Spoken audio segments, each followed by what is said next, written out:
Бәрі қашқын ба бұрылып кеткен. Шығып кетті ме бұлар да шектен? Шындық айтсаң бәрі туыс жаратқан.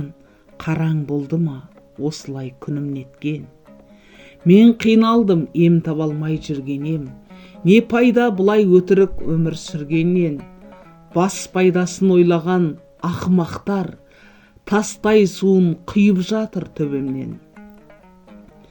Балқаш ауданының әкімі де елді ойлайды ма? Ойлануға бір сәт шіркін болмайды ма? Қаншама жыл алдында сөз сөйлеп ем, шындық қашан мен өлгенде орнайды ма? Аманат дедіңіздер, оғанда бардым депутатқа.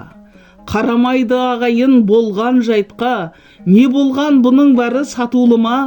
Қарамайды батыр ананың толса да көзі жасқа. Жылайын деп жыладым ба ағайын? Енді қайтем, жемқор болса маңайым.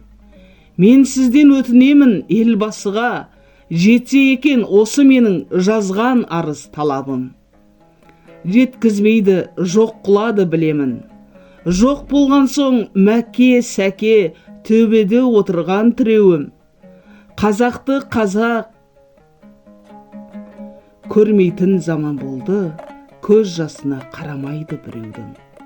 Батыр ана сәлемін жолдаған ед, 5 жыл ауырып сорлаған ед. Қаншама ауыр сөздер естіп жүрген, тарихта аналар осылай жылаған бет. Мен Алматы облысы Балқаш ауданының Бақанас ауылының тұрғынымын. Аты жөнім Асқанбайқызы Камшат болады. 7 баланың анасымын. Алтын алқалы, яғни батыр анамын.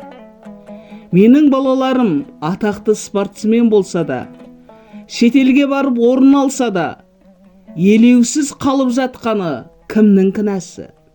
Аудан әкімі, Балқаш ауданының әкімі, яғни Азат Құтпанбетов бір сыйлығын қимады ма? Кеше ғана балалар күні болды. Ол кезде де бір дипломын қия алмаған аудан әкіміне не күтеміз ағайын? Алматы облысының спортшылары атағынан барса да, не Алматы облысының спорт басқармасы шақырып бір құттықтамағаны қалай кетті? Сіздер сонда алалап, кімнің баласы бай, кімнің баласы кедей деп санайсыздар ма? Спорт жағын өздеріңіз жеп алып, елді осылай қанайсыздар ма?